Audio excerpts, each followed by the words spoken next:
하나님은 살아계십니다. 하나님을 기대합니다. 하나님은 하실 수 있는 줄 믿습니다. 인생은 기다림입니다. 무엇인가를 끊임없이 기다립니다. 결혼을 기다리고, 그리고 출산을 기다리고, 그리고 나면 아이들이 자라나는 것을 기다리고, 그러다가 죽음을 기다리고, 살아가면서 우리는 만남을 기다리고, 심지어는 버스나 기차를 기다리고, 군에 간 아들을 기다리고, 편지를 기다리고, 손님을 기다리고, 카톡을 기다리고, 전화를 기다리고, 인생은 기다림의 연속입니다. 그런데 그 기다림이 누군가에겐 행복이고, 그 기다림이 누군가에겐 불안과 초조이기도 하고, 여러분들의 기다림은 행복입니까? 아니면 불안과 초조입니까? 어떤 사람에게는 불안과 초조, 행복, 그 갈림길은 어디에 있을까요? 아이들이 자기 생일을 기다리면서 불안해하고 초조해하는 아이가 있을까? 아마 없을 겁니다. 그 아이는 생일이 되면 무슨 선물을 줄까? 그리고 기대감으로 기다릴 겁니다. 또 이렇게 성탄절이 가까우니까 성탄절을 기다리는 아이들의 마음은 어떨까? 아, 이번은 무슨 선물을 받고 싶은데 미리 엄마에게 사인을 보냅니다. 엄마, 나 이번에는 꼭 로봇 가지고 싶어.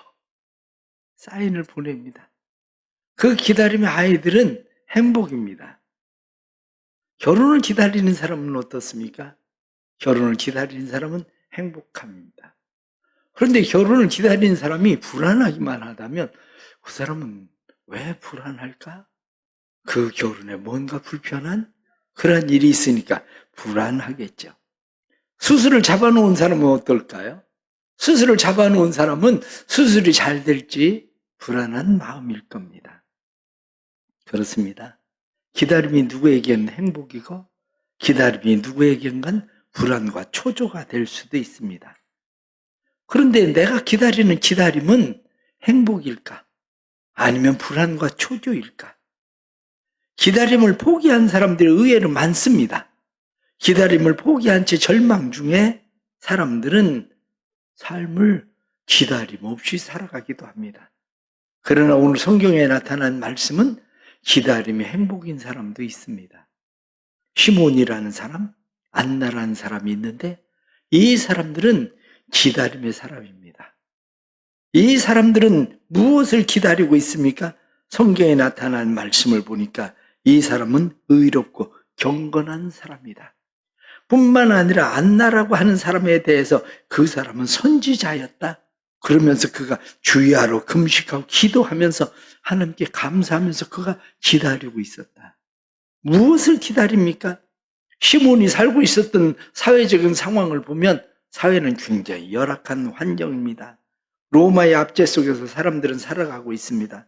죄악의 부도덕함이 많은 사람들을 휩쓸고 지나가는 그러한 사회 속에서 소외되어진 사람들도 많고 병에 걸린 사람들은 어디 치료받을 만한 곳도 없는 그러한 시대 속에 살고 있었습니다. 그런데 그들은 끊임없이 무언가를 기다리고 있습니다. 그들이 기다리고 있는 것은 바로 메시아, 그분이 오시기를 기다리고 있습니다. 오늘날 사람들은 무엇을 기다리고 있습니까? 돈을 많이 벌기를 기다립니다. 그래서 돈이 많이 벌리면 무엇인가 회복될 거라고 생각을 합니다. 병든 사람은 빨리 병원에서 퇴원하기를 기다립니다. 퇴원하면 인생의 모든 것이 회복될 것처럼 생각하기도 합니다. 시험을 치른 학생은 좋은 대학을 기다립니다. 그러나 좋은 대학에 갔다고 해서 인생의 모든 것이 회복되어지는 것은 아닙니다. 인생의 진정한 회복은 언제 일어나느냐? 성경에 나타나는 말씀 보니까 시므온이 메시아를 만납니다. 메시아를 기다렸는데 예수님의 어머니 마리아 그리고 요셉이 예수님을 할례를 받으러 성전에 올라갑니다. 그런데 그곳에서 바로 예수 그리스도를 만납니다. 예수 그리스도를 만났을 때 그는 비로소 이야기합니다. 찬송하리로다 주 이스라엘의 하나님이여, 하나님께서 이제야 나를 평안하게 하시고 이제야 나를 자유하게 하신다. 그러고 말합니다. 안나도 마찬가지로 하나님을 종신토록 주 앞에서 성결함으로 기다리던 안나도 하나님의 은혜를 입습니다. 그러면서 내가 이제는 주를 보았다. 그리고 전합니다. 사랑하는 성도 여러분, 우리는 살아가면서 우리가 기다림 속에 중요한 기다림은 바로 위로라는 겁니다. 사람들은 누구나 다 위로를 기다립니다. 세상에 위로가 필요하지 않은 사람이 어디 있겠습니까? 모든 사람들에게는 다 위로가 필요합니다. 나뿐만 아니라 그 누군가에게도 위로가 필요한 시대입니다. 그래서 오늘 성경에 나타난 말씀을 보니까 25절 말씀에 예루살렘에 시므온이라 하는 사람이 있으니 이 사람은 의롭고 경건하여 이스라엘의 위로를 기다리는 자라. 이스라엘의 위로? 그렇습니다. 우리는 다 위로를 기다립니다. 그런데 이 위로라고 하는 말이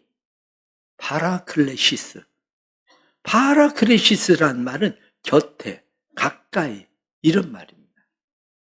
하나님이 내 곁에, 하나님이 내게 가까이 오시기를 기다리는 것. 다시 말하면 메시아가 이 땅에 오시는 것을 기다리고 있었다. 그렇게 표현하는 거죠. 누군가가 정말 내 편이 되어줄 수 있는 사람이 내 곁에, 내게 가까이 있으면 얼마나 그 일이 복이 되겠습니까? 하루 종일 직장에 나가서 수고하고 애쓰며 맞벌이 부부를 하는 아내가 피곤하고 지쳐 있을 때 남편이 집에 들어와서 여보 수고 많이 했어. 그리고 이야기합니다. 아이들을 돌보느라고 하루 종일 분주했었던 아내에게 수고했어. 난 당신밖에 없어. 내가 당신 사랑하는 줄 알지?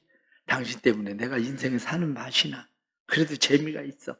이렇게 이야기하는 일이 아이들과 하루 종일 시달리고 있었어도 마음에 평안이 찾아옵니다. 위로가 됩니다.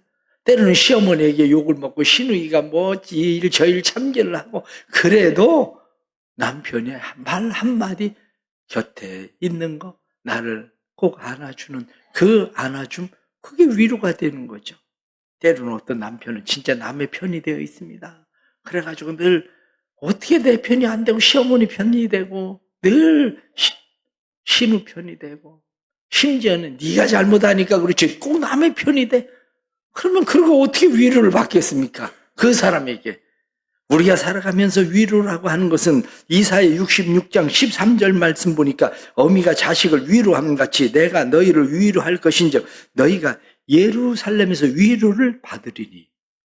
이사야 49장 13절 말씀에 여호와가 그 백성을 위로하였은즉 그 고난당하는 자를 긍휼히 여기실 것임이라. 그렇습니다. 하나님께서 고난당하는 백성들, 그들을 어미가 자식을 위로함 같이 그렇게 위로하신다. 그 위로자가 되시는 예수 그리스도를 보내시겠다는 말씀입니다. 그래서 유대인들은 날마다 기도할 때 그런 기도를 합니다. 저희가 이스라엘의 위로를 보게 하소서. 저희가 이스라엘의 위로를 보게 하소서. 그 말은 저희에게 메시아를 보내주심을 보게 하소서. 그 이야기입니다. 그래서 그들은 늘 메시아를 기다리며 살고 있는 그런 사람들입니다. 모든 사람들에게 위로가 필요합니다. 소외당한 사람에게 위로가 필요하고 실패한 사람에게, 낙심한 사람에게, 죄를 짓고 죄책감에 빠져 있는 사람에게, 중요한 것을 잃어버리고 허탈감에 빠져 있는 사람, 상처를 입은 사람, 질병 가운데 있는 사람, 인생의 실패자 모두에게 다 위로가 필요합니다. 그런데 이 위로라고 하는 것, 그것은 파라크레시스라고 제가 말씀드린 것처럼 진짜 삶의 위로가 언제 오는가? 진짜 삶의 위로는 오늘 말씀 보니까 시몬에 대해서 성령이 그 위에 계시더라. 주께서 그리스도를 보기 전에 죽지 아니하리라 이렇게 말하는 성령의 지시를 받았다. 성경 말씀을 보니까 네 사람은 어떤 사람이냐? 성령의 위로, 성령에 함께 하시는 사람. 그래서 27절 말씀에 성령의 감동으로 성전에 들어가. 사랑하는 성도 여러분, 살면서 왜 위로가 없다고 생각합니까? 성령을 느끼지 못해서 그래요. 성령을 느끼는 삶, 성령을 파라크레토스, 곁에서 돕는 자, 파라크레시스, 위로, 이렇게 얘기하는 거죠. 진짜 위로는 성령이 우리 안에 거하셔서 말씀에 나타나는 것처럼 이 사람은 위에 성령이 계셨다 뿐만 아니라 성령의 지시를 받는다 뿐만 아니라 성령의 감동을 따라서 움직인다. 이런 사람들은 오랫동안 기다림이 있어도 위로를 받고 살아갑니다. 우리의 삶 속에 위로가 없는 이유는 성령에 대해서 무시하고 살아서 그래요. 요즘 성령 충만합니까? 성령 충만하면 참된 위로가 성령의 세미한 소리를 통해서 우리에게 들립니다. 너희 부모는 너희를 버릴지라도 나는 너희를 버리지 아니하며 너를 떠나지 아니할 것이다. 나는 너를 사랑한다. 내 수고와 눈물을 내가 한다. 내가 세상 끝날까지 너희와 항상 함께 있겠다. 이게 주님의 말씀인데 주님의 말씀이 들려지는 사람은 때로는 세상에서 실패하고 좌절하고 낙심하고 절망에 빠진 것 같아도 그 삶 속에서 하나님의 위로를 느낄 수 있는 사람이 되는 줄 믿습니다. 하나님이 우리와 함께 하시기 위해서 하신 일이 뭡니까? 임마누엘. 하나님이 세상에 그 아들 예수 그리스도를 보내셨는데 그 아들 예수 그리스도를 보내신 그분이 우리와 세상 끝날까지 함께 하시겠다는 것이 임마누엘. 하나님이 우리와 함께 계시다. 바로 그겁니다. 힘들고 어려워도 우리의 삶이 내 손에 있는 것이 아니라 하나님의 손에 있다는 것을 믿고 우리는 이 세상에 잠깐 머물다 가는 사람들이고 뿐만 아니라 우리에겐 영원한 하나님의 나라가 예비되어져 있고 이 세상을 마치는 날 하나님께서 우리에게 상 주실 것을 믿는 사람, 그 사람들은 낙심과 절망 속에서도 하나님의 위로를 경험하고 살아갈 수 있게 되는 줄을 믿습니다. 우리 사랑하는 모든 성도들의 마음 가운데 성령을 사모하는 성도들 되기를 축복합니다. 그래서 성령 충만하기를 바랍니다.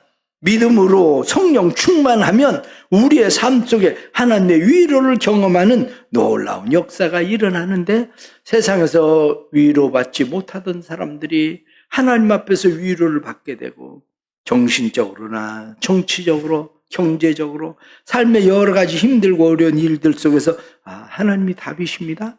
하나님이 우리의 위로자십니다. 그리고 살게 되는 겁니다. 기다림은 마냥 지루할 수도 있습니다. 버스나 기차처럼 때로는 기다림이 약속된 시간에 딱딱딱딱 오는 것도 있습니다. 그러나 약속된 시간에 딱딱 오는 것도 있지만 약속은 했는데 언제 오는지 알지 못하는 일들도 많습니다. 그러나 우리는 분명하게 믿는 것이 있습니다. 그게 뭐냐? 우리에게 약속하신 분이 누구냐? 그분이 하나님이시라는 것을 믿습니다. 하나님은 인생이 아니신지라 시건치 아니하신다.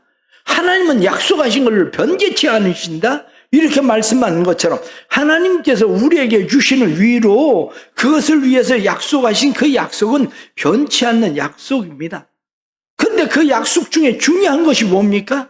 사도행전 1장에 나타난 말씀은 너희가 예루살렘을 떠나지 말고 너희에게 약속하신 바 성령을 기다리라. 그러면 너희가 몇 날이 못 되어서 성령을 받으리라. 성경에 말씀하는 것처럼 성령 충만, 성령을 받는 일, 그것은 하나님께서 우리에게 약속하신 일이고 우리가 기다려야 될 일입니다.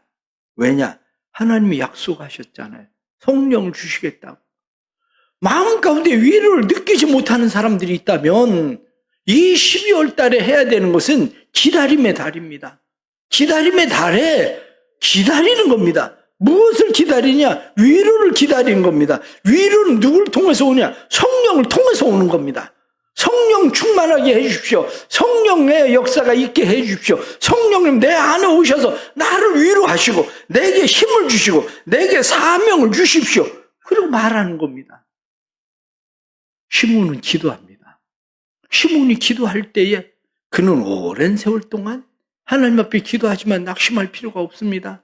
왜냐? 지금도 여전히 성령의 충만함이 있기 때문에, 성령의 약속이 있기 때문에, 성령의 위로가 그 안에 있기 때문에 그는 기다리고 있는 겁니다. 마찬가지로 우리가 하나님 앞에 해야 되는 일들은 성령의 충만을 위해서 기도할 수 있는 성도들 되기를 바랍니다.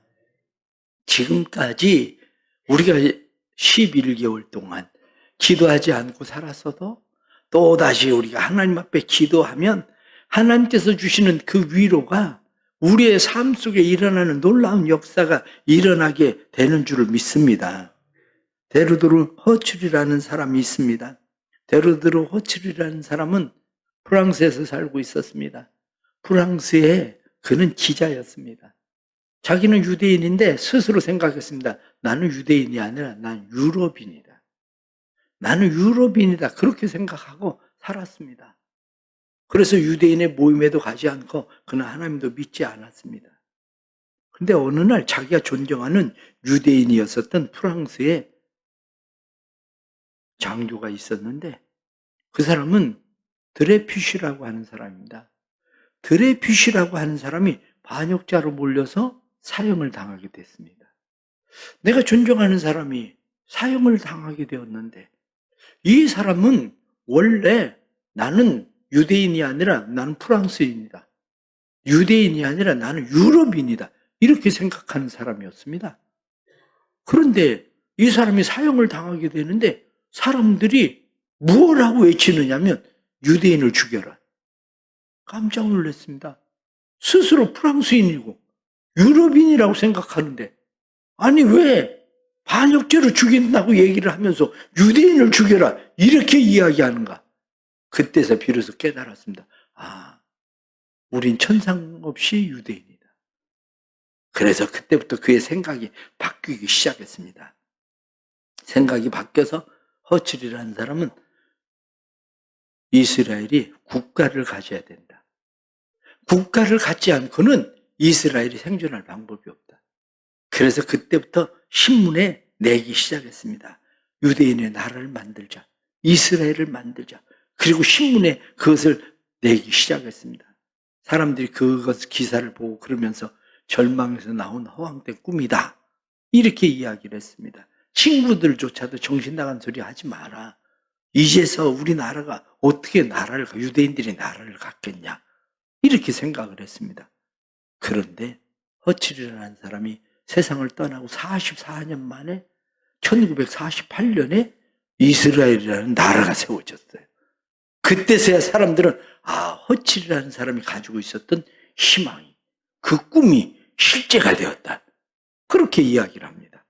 마찬가지입니다. 우리가 이 세상을 살아가면서 내 마음 가운데 가지고 있는 꿈, 비전, 그것이 다른 사람들이 보기엔 허황된 것처럼 보여질지 몰라도 허황된 것이 아니라 우리에게 주시는 희망, 우리에게 주시는 믿음, 그것이 뭐냐? 하나님의 나라예요. 우리 안에 하나님의 나라가 이루어지는 거. 사람들은 생각할 때 돈도 없이 무슨 하나님의 나라가 이루어져. 건강하지도 않잖아. 그러면서 혼자 살면잖아. 그런데 무슨 하나님의 나라가 이루어져? 그렇지 않습니다. 성령께서 우리 안에 오시면, 성령의 역사가 우리 안에 일어나면 우리 안에 하나님의 위로가 일어나고 하나님의 나라가 우리 안에 이루어지는 일들을 우리는 경험하게 됩니다. 왜냐하면 시므온도 그랬고, 안나라는 사람 보십시오. 그가 결혼하고 나서 7년 동안 살았는데 남편이 죽고 말았어요. 지금 84세가 되었다는 겁니다. 나이별로 따지면 그는 그때부터 주를 기다리면서 50년 이상을 계속해서 살고 있었던 그런 사람입니다. 그럼에도 불구하고 하나님께서 그 약속하신 말을 이루시는 것을 보는 것처럼 우리의 삶에도 역시 마찬가지로 하나님께서 우리에게 주시는 약속, 그것은 우리 안에 하나님의 나라가 이루어지는 겁니다. 기차는 가만히 기다려도 오지만, 버스는 기다리면 오지만, 하나님의 나라는 때로는 기다리기만 해도 올 수도 있지만, 중요한 것은 아이들은 어떻습니까? 성적이 올라가기를 기다리며 가만히 앉아있으면 성적이 올라갑니까? 그렇지 않습니다. 열심을 내서 공부를 해야 성적이 올라가는 것처럼 때로는 그리스도인들이 하나님의 나라를 기다린다는 것은 방관자가 되어 있는 것이 아니라 하나님의 나라를 기다림에 무엇이 있어야 됩니다. 방관자가 아니라 하나님의 나라를 기다리는 무엇? 그것이 뭡니까? 희망을 품고 기다리는 거예요. 희망을 품고 우리가 기다려야 되는 것은 다시 주님이 내 안에 충만하게, 성령이 충만하게 주님의 임재를 기다리는 우리의 노력도 필요한 겁니다. 요즘에 절기를 오늘 우리가 대림절, 대강절 그렇게 이야기합니다. 예수님은 이미 세상에 오셨고 세상에 예수님이 오셨지만 우리는 다시 오실 예수님을 기다립니다. 그것을 대강절이라고 이야기합니다. 촛불을 우리가 하나 이렇게 켜놓은 것은 주님이 오실 때가 점점 가까이 오고 있다는 것을 상징하는 그러한 일입니다. 대림절, 대강절 이렇게 이야기하는 것은 희망 없는 백성들에게 다시 희망을 찾게 하는 것이 대강절이고 대림절입니다. 희망을 어디에 버렸습니까? 우리가 희망을 어디에 버렸든지 우리 자신의 어두운 삶의 환경만 보지 말고, 그리고 우리 자신만 보지 말고 진실하신 하나님을 바라보고 진실하신 하나님께 희망을 두면 하나님의 신실하신 약속이 우리의 삶에 반드시 일어난다는 것을 믿는 겁니다. 우리 사랑하는 성도들 안에 이 하나님의 은혜가 일어나길 축복합니다. 희망을 품어야 됩니다.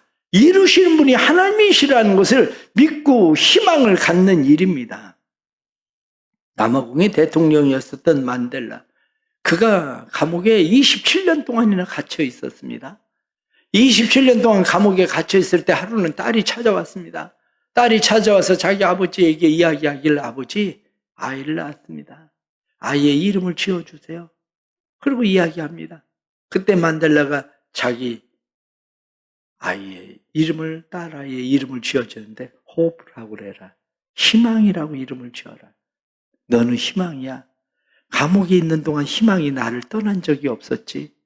그리고 앞으로도 희망은 나를 떠나지 않을 거야. 그러더니 그는 정말로 남아공의 대통령이 됩니다. 우리의 삶도 마찬가지입니다. 희망이 뭐냐? 기다림이 희망입니다. 기다림이 없는 것이 절망입니다. 삶을 절망 가운데 사는 것이 아니라 끊임없는 기다림 속에 살아가는 겁니다. 다시 오실 예수 그리스도를 기다리며 살아가는 겁니다. 다시 오실 예수 그리스도만이 아니라 하나님의 나라를 바라보고 그의 상급을 바라보고 기도의 응답을 바라보고 우린 살아가는 겁니다. 우리는 무엇을 기다리고 있습니까? 하나님의 약속을 기다립니다. 하나님의 약속을 기다리는 사람들은 하나님 앞에 우리가 어떻게 살아야 되는지 우리 자신을 다시 신실함으로 세우는 일들이 필요합니다. 요즘 사람들 보십시오. 성심당 앞에 가면 때로는 막 무슨 케이크를 산다고 막 사람들이 막 줄을 돌아서 막 백화점 막 뒤로까지 막 돌아 있어요. 그 기다리고 있는 사람들 뭐하고 기다립니까? 다 핸드폰 보고 있어요. 그냥 한결같이 다 막 2시간을 막 케이크 하나 기다리면서 핸드폰을 보고 기다리고 있어. 한 번은 식당을 갔는데 어떤 회사의 직원들이 온 것 같아요. 8명이 들어와서 8명 앉아있는데 밥이 나올 때까지 8명이 다 이것만 쳐다보고 앉아있어. 오늘날 그리스도인들도 마찬가지입니다. 주님을 기다리고 있다고 얘기하지만 다 핸드폰만 보고 있어. 핸드폰에서 예수님이 오시는지 나도 모르겠지만 아무튼 핸드폰만 열심히 보고 사람들이 주님을 기다리고 있어요. 그러나 기다림은, 진짜 기다림은 그게 아니라 기도하며 기다리는 겁니다. 시므온이 기도하면서 기다리는 것처럼 안나가 성경에 나타난 말씀처럼 그가 기도하면서 성전을 떠나지 아니하고 주야로 금식하고 기도하면서 그가 섬기면서 기다렸다, 이렇게 말씀하는 것처럼 사랑하는 성도들이 기다림의 삶에 은혜가 있어지기를 간절히 바랍니다. 이 기다림이야말로 우리의 삶을 새롭게 하시는 하나님의 은혜를 경험하게 하는 그런 삶이 되는 겁니다. 독일의 전설처럼 내려오는 이야기가 있습니다. 바바리아라는 성에 공작이 살고 있었습니다. 그 성주는 루드비라고 하는 사람입니다.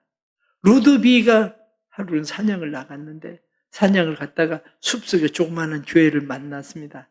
숲속에 조그마한 교회를 만나고 그 교회에 들어가서 기도를 하게 됩니다. 기도를 하는데 예배당 벽에 글씨가 잠깐 스치고 지나가는 글씨가 있는데 빨리 글씨가 휙 지나가면서 맨 앞에밖에 못 읽었어요. 인들이 그리고 그 다음에 뭐가 막 휙 지나갔는데 너무 무서웠던 거예요. 그런데 마음의 분명한 느낌은 3일? 3개월인가? 3년인가? 그건 잘 모르겠어요. 그런데 그 다음에 심판이 올 거라는 이 두려움이 갑자기 마음속에 훅 들어온 겁니다. 마음속에 그동안 잘못 살았는데 3일 후에 죽을라나 보다. 그럼 3일 동안 어떻게 해야 되지? 그는 고민을 하게 됩니다. 그래서 3일 후에 심판이 올 거라는 생각을 가지고 그는 3일 동안 심판을 받기 전에 집에 가서 잘해줘야 되겠다. 부하들에게 잘해줘야 되겠다. 백성들에게 좀 더 잘해봐야 되겠다. 그래서 마음 가운데 3일 동안 결심을 하고 자기 집에 부인에게 잘해주고 그리고 부하들에게 사람들에게 3일 동안 잘합니다. 사람이 원래 갑자기 변하면 죽으려고 그러나 그런 생각을 해요. 저 사람이 죽을 때가 됐나? 왜 저러지? 싶어지는데 이 사람이 3일째 되던 날 자기 성의 높은 종탑에 올라가서 죽음을 기다립니다. 이제 심판의 때가 오겠지. 근데 안 죽은 거예요. 내가 잘못 봤나? 3개월이었나 보다. 그래서 그래 3개월 동안 열심히 잘 살아봐야 되겠다. 그래 3개월 동안 열심히 또 잘 삽니다. 최선을 다해서 가족들도 돌보고 3개월 동안 또 열심히 그렇게 또 지냅니다. 3개월이 됐을 때에 높은 종탑에 또 다시 올라가서 죽음의 때를 기다립니다. 죽음의 때를 기다리는데 안 죽은 거예요. 뭐지? 그러면서 3개월이 아니라 3년인가 보다. 그래서 또 다시 3년을 3년 동안 열심히 살아야지. 심판의 때를 면해야지. 그리고 3년 동안 또 열심히 살게 됩니다. 그런데 3년이 지나고 그리고 나서 나팔소리와 함께 왕실에서 사절단들이 왔습니다.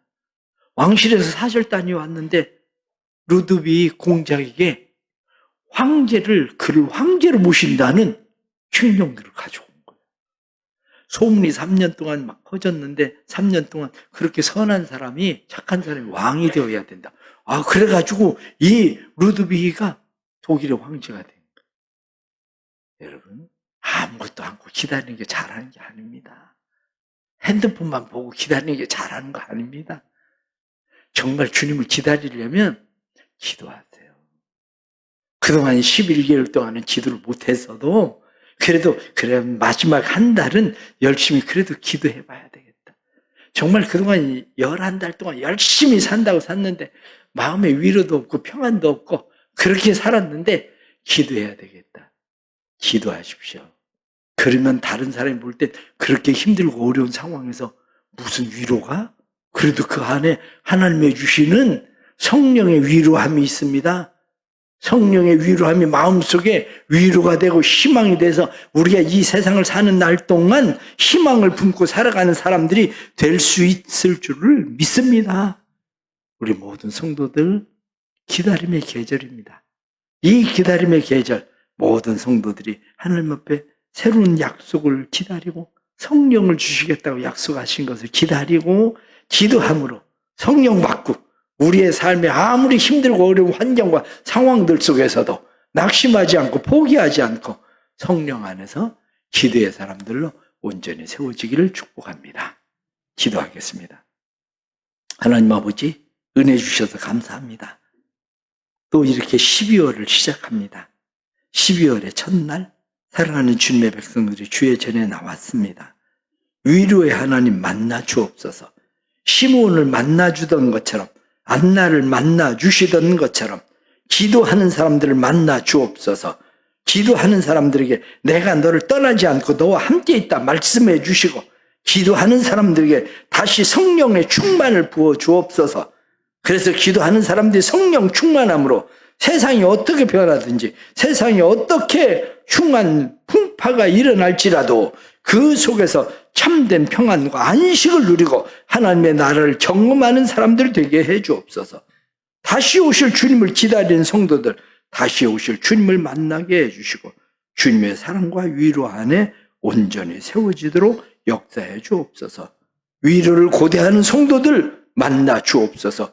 기도할 때 만나 주시고 성령 부어주셔서 성령의 충만함으로 하나님의 은혜를 경험하고 위로를 경험하고 희망을 품고 살아가는 성도들이 되도록 만들어 주옵소서. 예수님의 이름으로 기도드리옵나이다. 아멘.